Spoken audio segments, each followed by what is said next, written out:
let the honourable member go a little over time, but that's the Irish part of me that has allowed that to happen. Oral questions. Questions orales. The honourable leader of the opposition.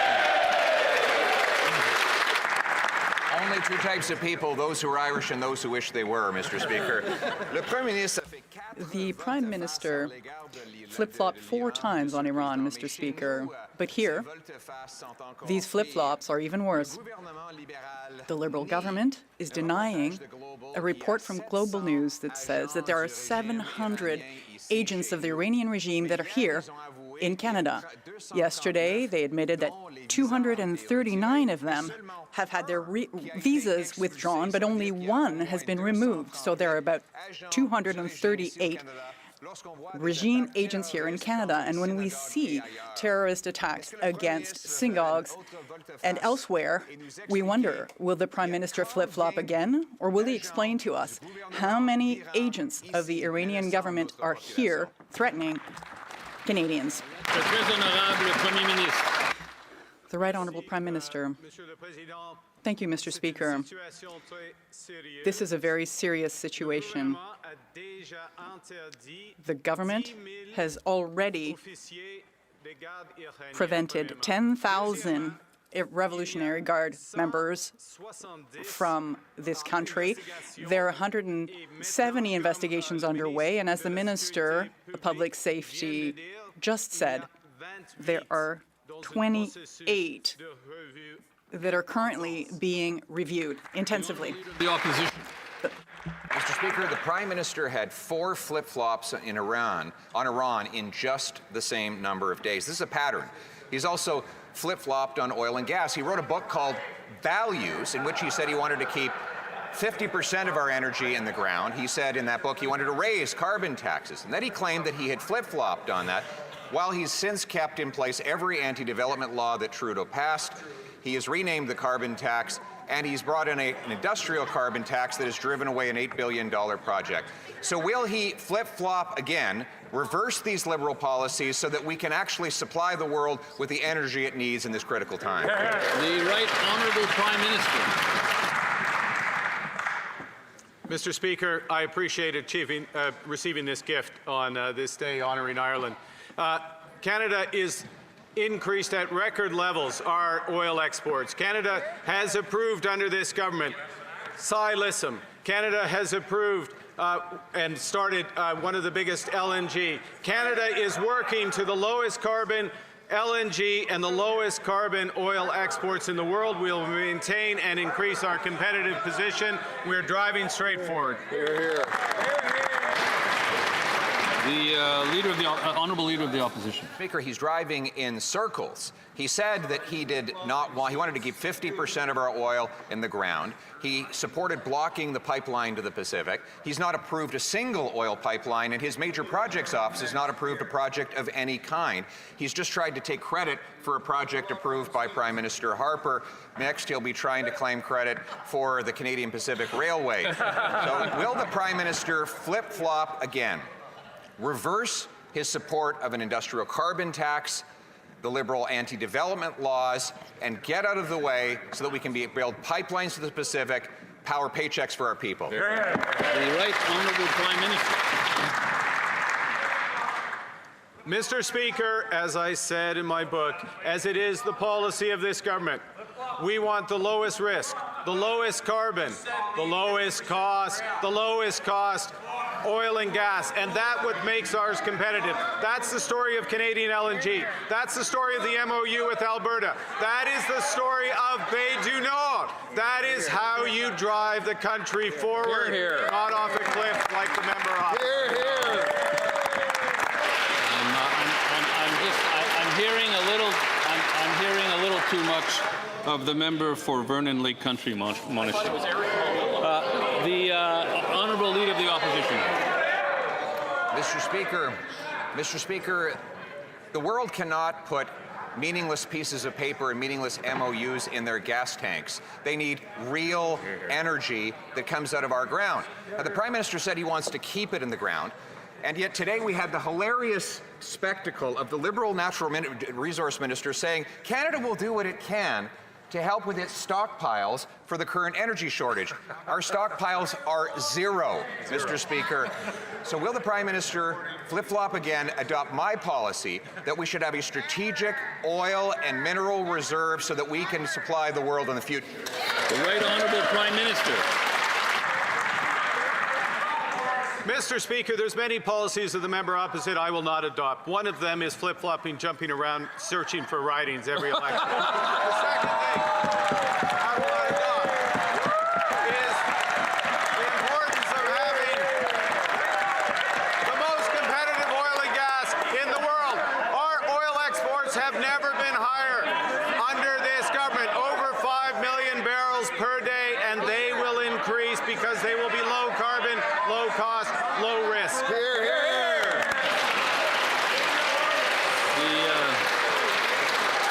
The Honourable Leader of the Opposition. Mr. Speaker, sometimes he makes it too easy. Today we have zero oil stockpiles.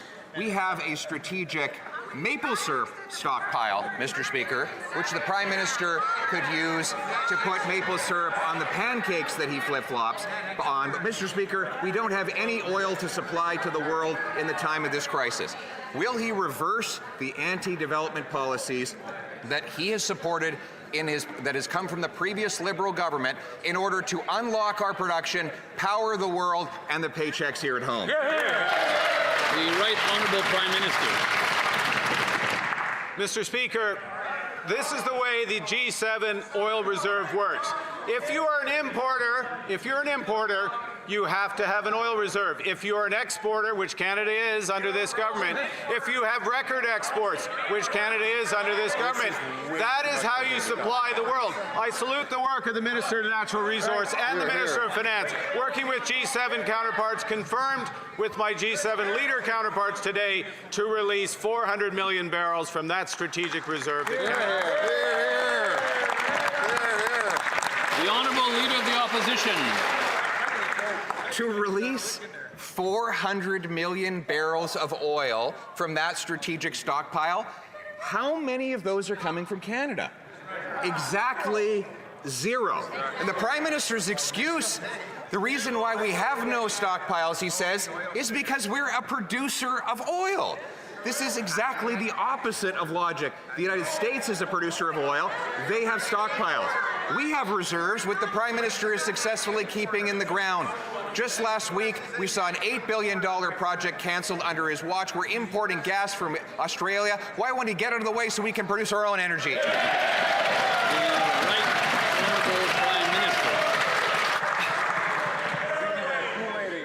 Mr. Speaker, the member opposite thinks he's on a rich vein, but he's tapping a dry well. Under this government, production has never been so high. Exports have never been so high. We approve Bay du Nord. We are working with the province of Alberta to produce the lowest cost, lowest carbon oil and gas. We are expanding our exports. We are expanding our future. Hear, hear. The Honourable Member for Saint-Jean. Mr. Speaker, 85,000 seniors have been unable to access their old age security benefits since the new QRAM computer system was implemented. And Federal Government Employees Union is already referring to it as the new Phoenix. The cost overruns for the QRAM install are already close to $3 billion. This is 10 times more than SECLIC in Quebec, which caused a real scandal. And when we raise these issues, the minister accuses us of scaremongering. Is the Prime Minister taking the QRAM fiasco more seriously than his minister? And will he launch a commission of inquiry? The Honourable Prime Minister. Thank you, Mr. Speaker. It is the responsibility of Service Canada, and the facts are as follows. 7.7 million people who are having no problems with the software. It's working. There is a decrease of 10,000 people over the last week of these backlogs that have been addressed, therefore. There are problems, but it is the responsibility of Service Canada to help these people. The Honourable Member for Saint-Jean. Mr. Speaker, QRAM is a financial fiasco, but also for thousands of seniors for which it is a human tragedy, for whom it is a human tragedy. We have people who are going into debt to pay for their groceries, their rent, their bills, and the government continues to defend its decision to replace an outdated system with one that just doesn't work. Worry and anxiety is what thousands of seniors have been feeling since QRM was implemented. Will this government, and particularly the Prime Minister, take this situation seriously and be accountable for it? The Right Honourable Prime Minister. Mr. Speaker, we take this situation and all situations seriously because we are in government. The words do not equate to facts. It is not a financial fiasco. There is a budget. The QRM software follows the budget. Thank you. The honourable member for Abitibi-Témiscamingue. Mr. Speaker, quite a banker. $5 billion in cost overruns on top of the human cost for our seniors. It was supposed to cost $1.5 billion, and it's not over yet. We know because it's always more of the same. The costs keep climbing. There are private firms and consultants who must be laughing all the way to the bank, counting their piles of cash, as if this government didn't have an obligation to manage public funds properly, as if no one were accountable. I'd like to hear from the Prime Minister, when will there be an independent public inquiry into the QRM fiasco? The Right Honourable Prime Minister. Mr. Speaker, it's curious. The government has already offered a briefing on this to the Bloc. No response from them. They haven't responded to the offer of a briefing. There have been discussions in committees. Yes, it's quite interesting, isn't it? So it's a good idea to have a discussion prior to an investigation or an inquiry. The honourable member for Thornhill.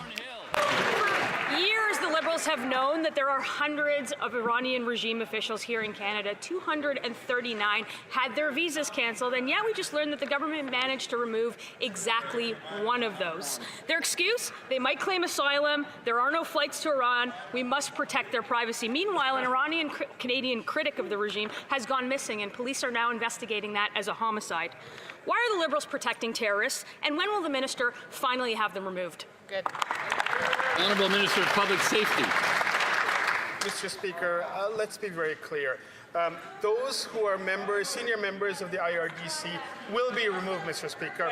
As we speak right now, there's 28 individuals who are facing removal. We're going through due process, and they will be removed, Mr. Speaker. But let's also be very clear that if the party opposite wants more information, the leader of the opposition can go get a security check, and we'll be more than glad to provide the requisite information for them to be accurate in their analysis, Mr. Speaker. The honourable member for Thornhill. Mr. Speaker, the minister knows there are 700 IRGC agents in this country.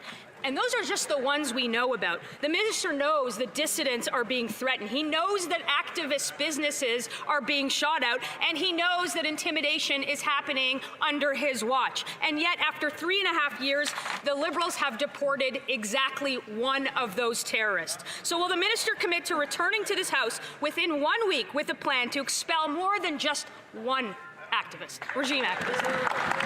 Minister. Mr. Speaker, the Canada Border Service Agency is working diligently to ensure the safety and security of Canadians, including the removal of 28. Those are going through the process of being removed, Mr. Speaker. Canada has identified the IRGC as a listed terrorist entity under Canadian law. We have listed Iran as a state sponsor of terrorism. We will continue to ensure the security of Canadians by removing those who are inadmissible, Mr. Speaker. The honourable member for Calgary Nose Hill. Mahdi Naziri ran the Iranian regime's hardline propaganda newspaper and held other very senior positions within the Iranian regime. Yet the Liberals let him enter Canada on a visitor visa, and then they let him stay here. Earlier today, the minister claimed that Global News' reporting was false and that there aren't 700 Iranian agents in Canada. So I'll ask the minister to be clear. How many senior Iranian officials like Mahdi Naziri are in Canada? The Honourable Minister of Public Safety. Mr. Speaker, there are 28 current ongoing investigations that are going through our legal system, and they are deemed to be senior members of the IRGC. Canada Border Service Agency is taking diligent effort to have them removed. But let's also be clear. We need to work with facts, Mr. Speaker. 700 IRGC members is not facts. It is contrived by the Conservative Party. But I will more than glad to offer a briefing to the Leader of the Opposition if he gets a security clearance, Mr. Speaker. The honourable member for Calgary Knowles Hill. The reality is that that number was reported by a credible Canadian news outlet. The minister won't answer how many are here, and there's a loophole. There is a loophole in the law that allows senior propagandists, senior officials of the Iranian regime, like Maddie Naziri, to stay in Canada. And the Liberals are just letting this happen. They're letting the IRB say, yep, senior propagandists, Iranian officials who subjugate women stay in Canada. The law needs to change. Will the minister agree to our common sense Conservative proposal to table within a week a plan to review these loopholes and ensure that officials are deported? The Honourable Minister of Public Safety. Mr. Speaker, there are some important pieces of legislation that are now going through the House for which the opposition has been filibustering and obstructing, Mr. Speaker. What we need right now is to be able to work together to ensure the safety and security of Canadians. The Canada Border Service Agency is working diligently on the removal of 28 individuals who are believed to be members of the IRGC. They will continue to investigate other credible information that goes to them, and we will continue to ensure the safety and security of Canadians. Member for Kamloops, Thompson Nicola. Mr. Speaker, Canadians have compassion over world events, and sometimes those world events spill onto Canadian streets. Such is the case with the situation in Iran. 3 synagogues in Toronto shot up within the last few days. 1 Iranian dissident kidnapped, and it's now a homicide investigation. Only 1 Iranian regime official has been deported. So the question is this: will the Liberals agree to table a plan within the next week to show Canadians how they will deal with this Iranian issue so Canadians can walk their streets safely? Honourable Minister of Justice. Mr. Speaker, my honourable colleague raised a number of issues in his question. One is the reality that many communities are facing when it comes to violence committed against their community of faith. We are all aghast at the horrors of the shooting that's taken place against synagogues in Canada over the last number of weeks, but it's important that we take action to actually provide solace to the communities who are facing such serious public safety threats. This includes funding to help protect the institutions where people practice their faith and pray, but it also includes legislative efforts that will more severely punish hate crimes in this country, including hate crimes committed against communities of faith. Members of this House have an opportunity to support the Combating Hate Act to help provide such protection to communities. I hope we can count on theirs. The honourable member for Charlebourg, Haute-Saint-Charles. Mr. Speaker, the Liberals have known for years that there are Iranian regime agents that are here in Canada, yet this week we learned that they've deported only 1 of the 230 cancelled visa holders. And representatives of the Liberal government told the Standing Committee on Immigration they couldn't remove Iranian regime officials because they were allowed to apply for asylum and that their privacy had to be protected. Well, what is the plan to deport these scoundrels from our country? The Honourable Government House Leader.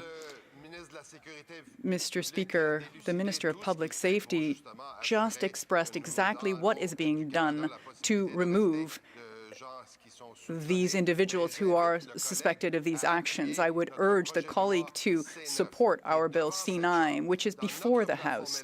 In our election platform, if I'm not mistaken, also in theirs, we committed to protecting communities of faith, temples, synagogues, mosques in Canada. Legislation is before this House. Will the member opposite and his colleagues vote in favour of this very electoral commitment they have? The member for Charlebourg, Haute-Saint-Charles. What we've heard from the Minister of Public Safety is very little compared to what he actually needs to get done. But today, we submitted some clear plans to the government. We're asking for the government to urgently enforce deportation orders against Iranian regime agents, assess the level of terrorist threat in Canada that hasn't been changed since 2014, stop approving any asylum applications without a face-to-face interview. Will the government table a plan in the next 7 days to take action against this Iranian regime here in Canada? Yes or no? Mr. Speaker, the government has designated that segment of the Iranian community as a terrorist entity. The Minister of Public Safety is taking serious measures to respond to the situation underway. But I repeat my question to the honourable colleague. He committed, like I did, like all of us, to protecting communities of faith in Canada, community centres, Jewish businesses and Muslim businesses, the temples, synagogues. Mr. Speaker, will the member and his colleagues answer yes, say yes to these communities? The honourable member from Mirabel. Mr. Speaker, the people of Terrebonne are concerned about expropriations related to the high-speed rail project, and they're right. Because in Bill C-15, the Liberals weakened the Expropriation Act specifically to limit the rights of landowners along the train route. The mayor of Terrebonne is demanding real public consultations. The Lanaudière UPA fears that our best farmland will be split in two and then abandoned. Everyone's concerned. Why are the Liberals facilitating expropriations and treating Terrebonne residents like second-class citizens instead of working to gain social license? The Honourable Minister of Transport. Mr. Speaker, the high-speed rail project is dream-worthy. It is a dream for residents in Terrebonne. It's dream-worthy for entire communities through Quebec and Ontario. We're going to be able to radically change things for the people in these regions. 40% of Canadians, including in Terrebonne, are for it. We will be respecting standards and ensuring social acceptability or license for sure, but we will certainly be moving forward with the high-speed rail in Canada. The honourable member for Mirabel. Mr. Speaker, while the minister is dreaming over there to try to reassure people of Terrebonne, it's the CEO of Alto has confirmed to the media that there will be expropriations. It's not reassuring in the least. And he hopes, the CEO hopes, that it won't be their main tool, the expropriation that is. In other words, they'll make offers to Terrebonne residents along the route, and if they're not happy, Alto will use the tools provided by the Liberals under Bill C-15 to expropriate them. That's not agreement by mutual consent. Why don't the Liberals include Terrebonne residents in the project instead of threatening them? Mr. Speaker, residents of Terrebonne, Quebecers, Ontarians, and Canadians all are dreaming of this technology. We will be doing this appropriately. We will consult landowners, consult with mayors, representatives, agricultural groups. We will do this with respect for all of these groups, and we will arrive at something that is high-end technology, that is the pride of Canada, that will change things for our communities. That is what high-speed rail is about, Mr. Speaker. For York Centre. Last week, 3 synagogues were shot at in Toronto. The war abroad is spilling onto our streets, while hundreds of Iranian agents are operating in Canada. Conservatives are calling on Liberals to table a plan within a week to enforce deportation of Iranian officials, to disrupt Iranian efforts to launder money, and reevaluate Canada's terrorism threat level. Will the Liberals stop the Iranian regime here at home, or will Canada remain a playground for the Revolutionary Guard? Hear, hear. The Honourable Minister of Justice. Mr. Speaker, again, my colleague, like one of the previous questioners, raised the very real challenge of communities that are facing hate crimes, including synagogues that are being shot up in this country. We have efforts to intimidate and obstruct people from practicing their faith, not just at synagogues, but at temples, at mosques, at our churches. We need to do more to ensure that people can live freely, not just enjoy rights that are written on paper, that are actually enjoyed in communities. This includes adopting new laws that will criminalize certain behaviors that target people on the basis of their faith. We have an opportunity to support the Combating Hate Act to deliver this outcome now for Canadians. I hope that Conservative members will join us. The Honourable Member for York Centre. Speaker, shooting at synagogues is already illegal. Just like the Prime Minister, the Justice Minister is all talk, no action. Now an Iranian dissident is missing and police fear that he's murdered. Meanwhile, Canadians actually recognize an Iranian official at the gym. Conservatives are asking Liberals to table a plan within a week to reevaluate Canada's terrorism threat level, to identify gaps in our national security, and rid our country of IRGC. When will this Liberal government start protecting Canadians and finally deport those that are connected to the Iranian regime? The Honourable Minister of Public Safety.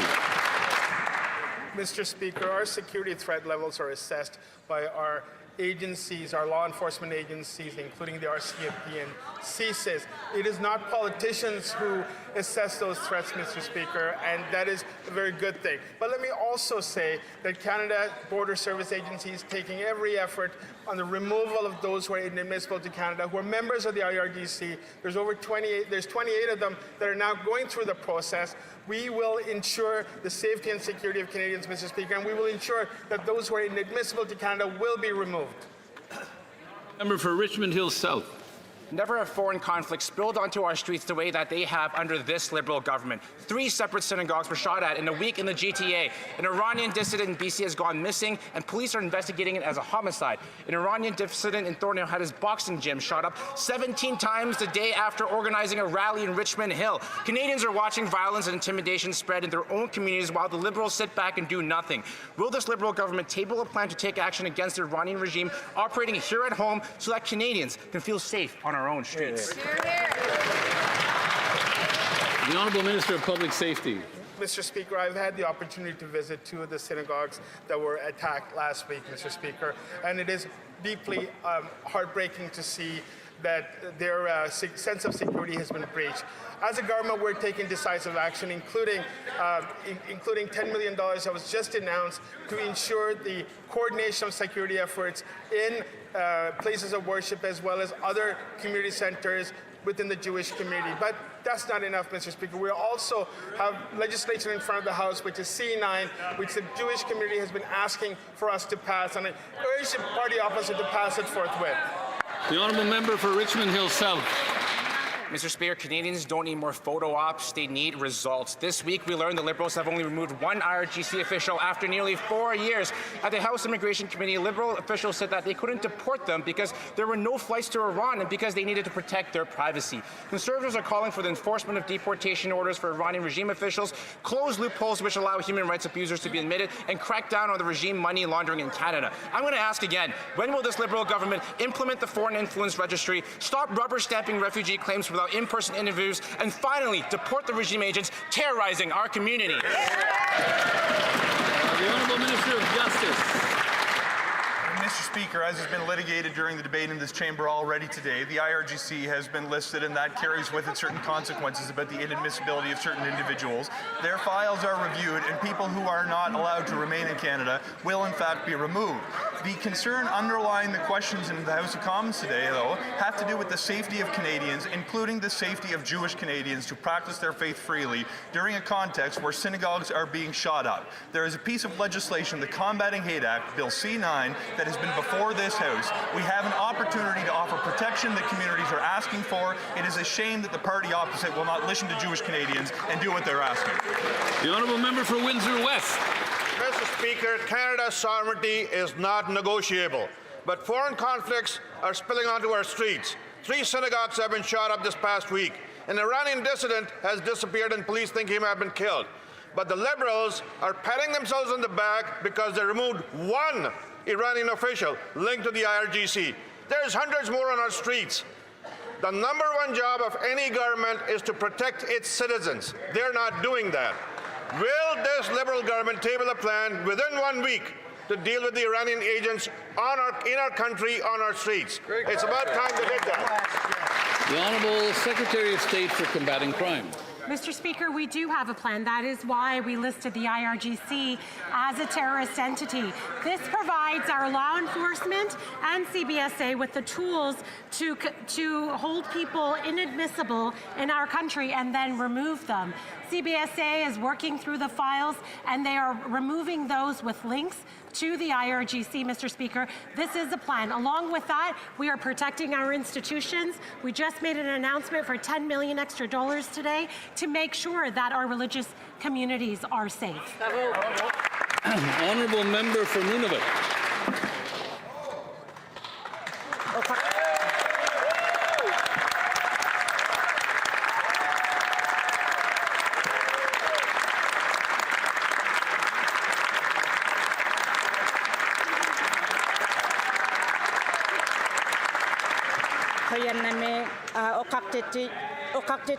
I am proud to join a team that will take the larger picture of meeting the current political environment and is set on meeting the immediate needs of the North. Northerners know that food security is about more getting foods on the shelves. It is about addressing the cost of living, local capacity, and true food sovereignty. Can my colleague, the Minister of Northern and Arctic Affairs, tell this House how our government is moving toward beyond food subsidies and creating a food economy for those that call the North home?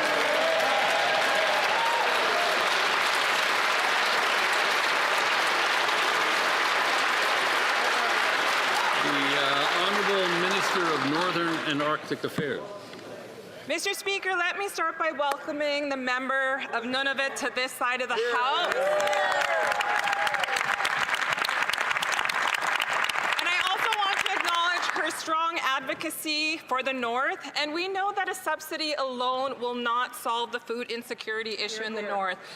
That's why we're looking at moving from a food subsidy to a food economy in the North. And this year alone, we have $200 million that is supporting the evolution of Nutrition North. We're concluding regional engagements at the end of the month with a Food Sovereignty Summit. So I look forward to working with my colleague. The Honourable Member for Newmarket Aurora. Countless seniors in Newmarket Aurora come up and tell me that they've had to leave retirement and find jobs because they're struggling to eat, heat, and afford a roof over their head. And this reality is backed up by data. A new survey from the National Institute on Aging revealed that 1 in 5 Canadians over the age of 50 are living near the poverty line and cannot even cover a $500 emergency.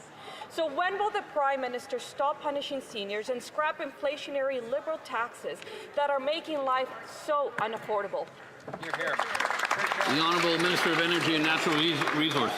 Mr. Speaker, this is what Canadians understand. There's a major international war raging. Canadians understand that our allies' supply of energy and their national security are being threatened. Canadians also understand that our actions are limiting those shortages and reducing the impact on prices. Oil production is at an all-time high. Natural gas pipelines are full. Exports on the TMX pipeline are up 100% in the last year. Our LNG facility, the second largest in the world, is now shipping at capacity. The Honourable Member for Newmarket Aurora. To the member, during all my studies and over 15 years working in finance, there's one basic economic truth that always held. When costs go up, prices go up. When competition is fierce, prices come down. Yet during this food affordability crisis, the Liberals are inhibiting competition, all while piling on taxes and regulation on those who grow, ship, and sell our food. So when will this Prime Minister finally apply this basic economic fundamental, cut taxes and regulations so Canadians can get real relief at the grocery aisle? The Honourable Minister. What Canadians understand is when they have good-paying jobs, they can afford things. We are building LNG Canada. We are building Cedar LNG. Yeah, there should not be anyone standing on this side. There should not be anyone standing. Only the Minister should be standing responding. The Honourable Minister from the top, please. Mr. Speaker, through the Major Projects Office, we are giving Canadians good-paying jobs. We are helping them afford the groceries they need, Mr. Speaker. The Honourable Member for Chatham-Kent. Our farmers and fishermen are being punished with unreliable fertilizer supplies and a rising fuel tax to 17 cents that's driving up the cost of everything. Instead of supporting, the Liberals have shuttered agricultural research stations and fueled the G7's worst food inflation. It's outrageous that while he plays economist, 1 in 5 Canadians over 50 is now trapped in poverty, choosing between eating and heating. When will this Liberal Prime Minister accept responsibility for what he can control, scrap the Liberal taxes and policies that are making life unaffordable for Canadians? Honourable Minister of the Environment and Climate Change. Mr. Speaker, let me say it once again. Studies show that the impact of the industrial carbon price on the price of food is zero. If we want to talk about how we're supporting Canadians and Canadian food security, the member from Chatham-Kent-Leamington might be interested in what we're doing to support greenhouse production. It's a big thing in his area, helping farmers in his areas. We're supporting greenhouse farmers with investments and tax incentives to increase capacity and production. That will help Canadian food security. And if you want to talk about taxes, the first thing that this government did, we cut them. Excellent. The honourable member for Chatham-Kent. Mr. Speaker, let me tell you what 15 national ag organizations wrote to the committee. They wrote and said that closing ag research centres will undermine research that they say is fundamental to keeping food affordable. At the same time, the Liberal government is pushing ahead with their fuel tax, which is rising from 7 to 17 cents per litre, while also raising the carbon taxes on steel, aluminum, plastic and farm equipment. All of these Liberal decisions have a direct impact on Canada's ag sector, causing production costs to rise, which get passed on to Canadians at the grocery store. These costs are imposed at home, not abroad. When will these Liberals stop driving up food prices for Canadians? The Honourable Minister of Agriculture and Agri-Food. Thank you, Mr. Speaker. Mr. Speaker, we can't continue down the path. We must change our direction and relevance to the research, Mr. Speaker. Let me quote some of the numbers, Mr. Speaker, over the past few years. The research and development system is becoming less diverse. Public investment in agriculture knowledge generation, which includes R&D, has declined by 15%. Private sector outsourced R&D to universities is down 77%. And the number of enterprises conducting research and development has shrunk by 30%. If the other side want to continue down this path, it will put us at an unfair advantage politically, economically, and universally. Thank you, Mr. Speaker. The honourable member for Cambridge. Mr. Speaker, a community member wrote to me about what they are seeing every day. Frail seniors standing outside grocery stores begging for help. Canadians lining up at food banks after a lifetime of work. The National Institute on Aging states 1 in 5 Canadians over 50 are now living at the poverty line. Many cannot afford groceries, heating their homes, essential goods and services, or even a $500 emergency.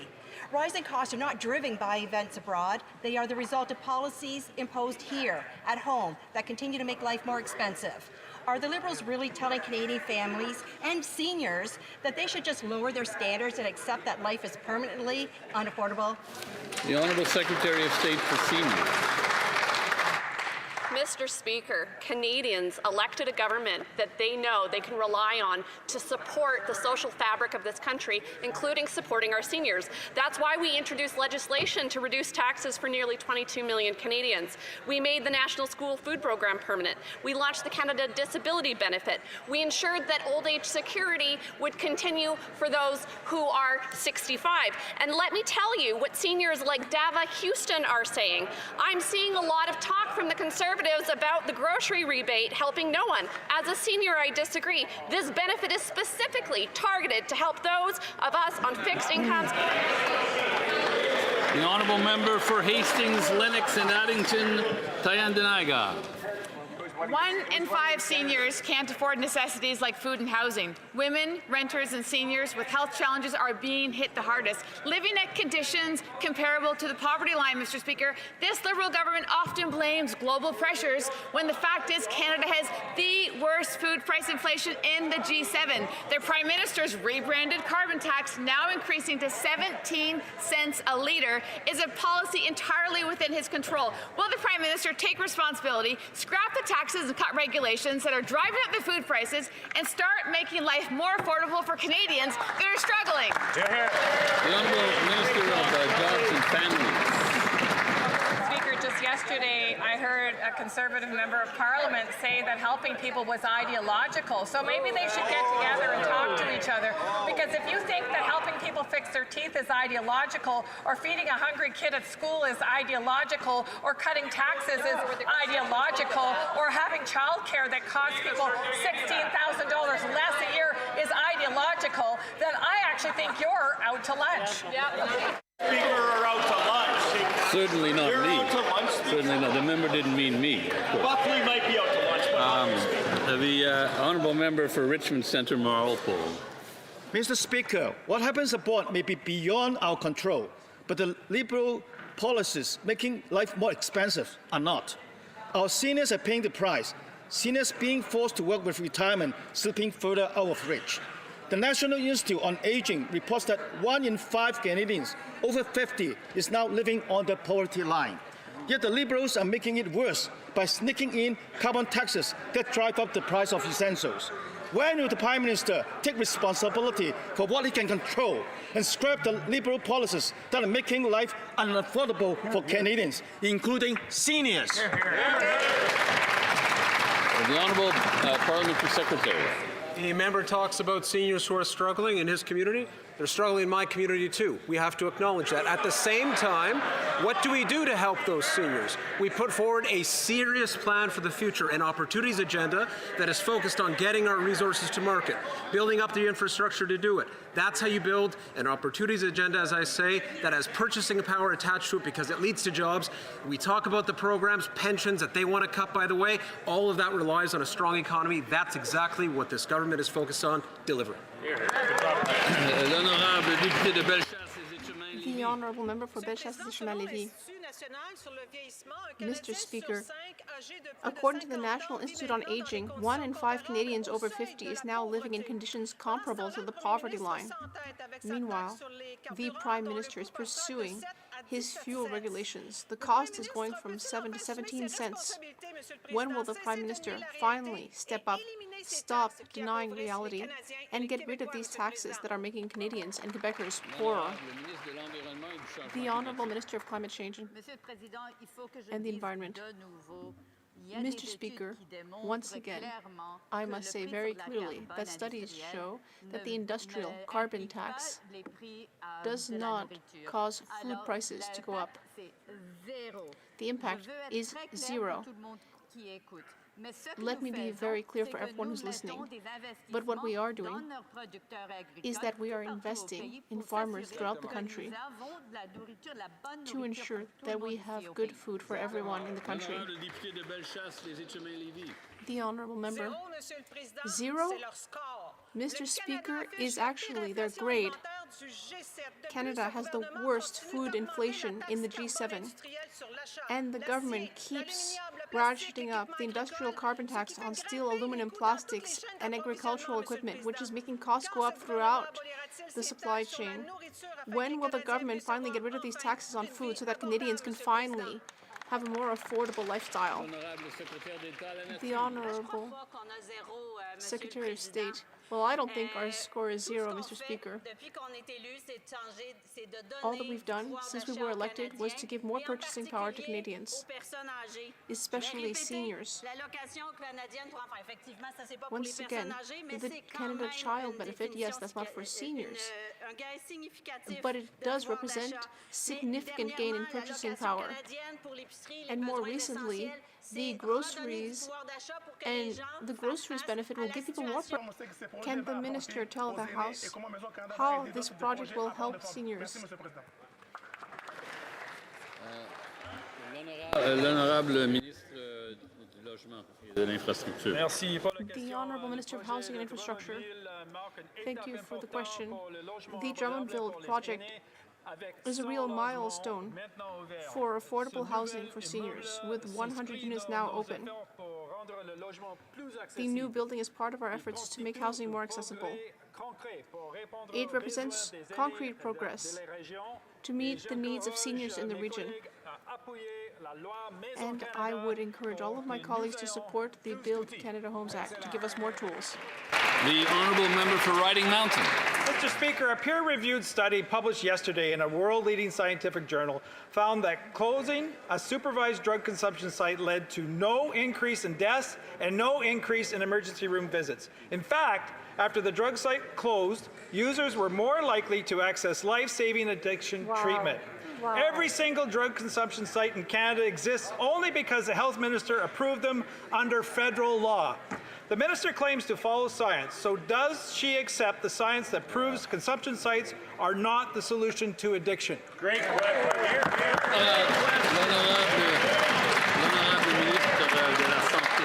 Merci, Monsieur le Président.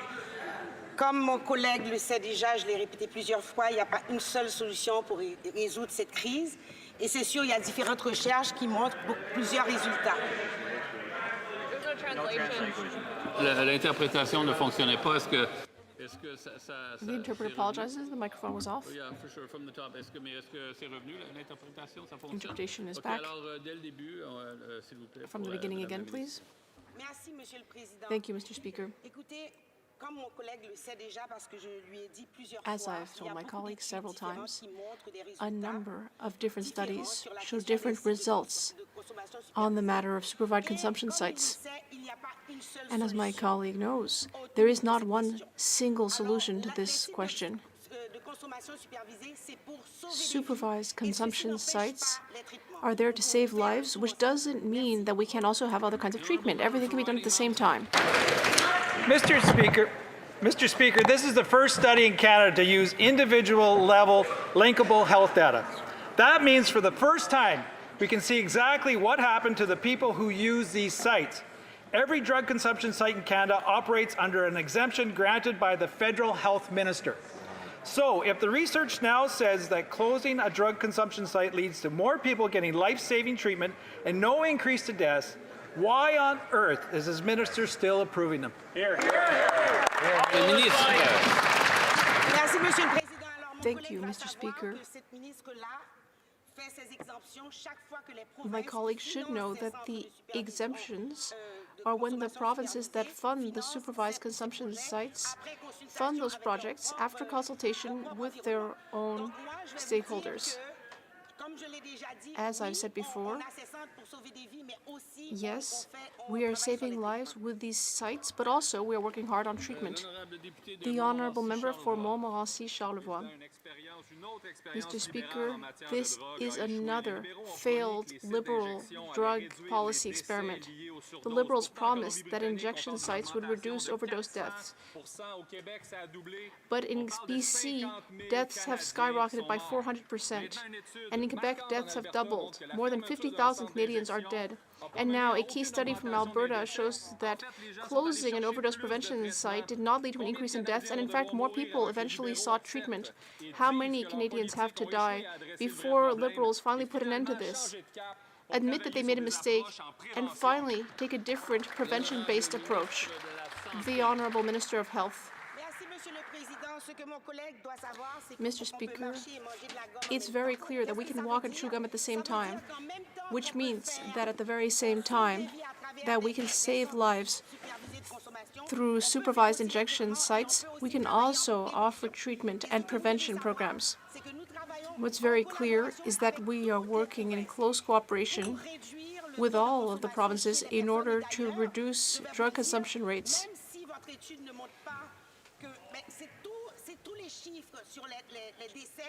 And all of the numbers on drug-related deaths have gone down in Canada. I would just like to remind the member that we need to address colleagues through the chair. East Steveston. Mr. Speaker, in 2025, the Port of Vancouver had a record-breaking year for exports, moving more Canadian goods to global markets than ever before. This is a point of pride for my city, my constituents in Richmond East, Steveston, who help power this success every day through their work in trade, transportation, and port operations. Could the Minister of International Trade update this House on what this record-setting year at the Port of Vancouver means for Canadian workers and for Canada's growing trade opportunities? The Honourable Minister of International Trade. Mr. Speaker, the member for Richmond, BC has been a tireless champion for the Port of Vancouver and its workers. We're talking about 170 million tons of cargo, the highest in the port's history. That's more exports to China, South Korea, Japan, the Middle East, and more. Non-U.S. exports up by 17% in 2025, and we aren't stopping there, Mr. Speaker. We are signing record number of trade agreements to open new opportunities for the workers that are producing world-class products to get products out the door. This is how we build Canada strong. Thank you, Mr. Speaker. The Honourable Member for Ponoka-Didsbury. Mr. Speaker, yesterday the Liberals tried to clarify the rules behind their ridiculous gun grab scheme. Canadian soldiers deployed before the gun grab program started will return after the amnesty period ends. This means they have no opportunity to declare their firearms under this gun grab policy. Because of this, many armed forces members will return to Canada as criminals because the Liberals won't extend the amnesty period. This is very troubling. If the Liberals trust our deployed soldiers with the biggest guns we have, why on earth would they not trust them with their plinksters and turkey guns when they get home?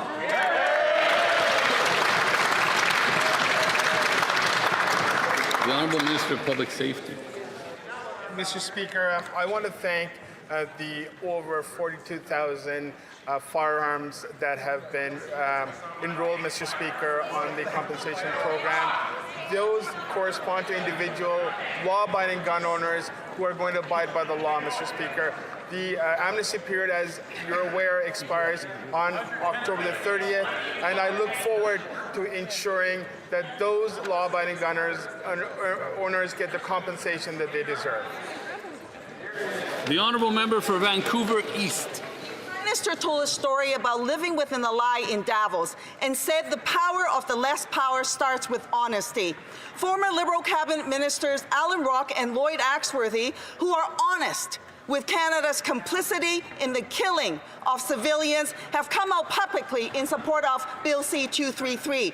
They said Parliament now faces a clear choice: maintain an outdated exemption that undermines Canada's credibility, or adopt a modern principled statement that reflects our commitments and responsibilities. Will the Prime Minister be honest with reality and vote yes to Bill C-233? The Honourable Minister of Foreign Affairs. Mr. Speaker, actually the government opposes this bill. Canada has one of the strongest export regimes in the world, with human rights considerations applied to every single permit issued for military goods. The changes proposed in this bill would decimate Canada's defence industry, would weaken Canada's role in NATO, and would jeopardize the capabilities of our Canadian Armed Forces. This bill does not close a loophole, Mr. Speaker. It creates new vulnerabilities. It is irresponsible to propose a bill like this.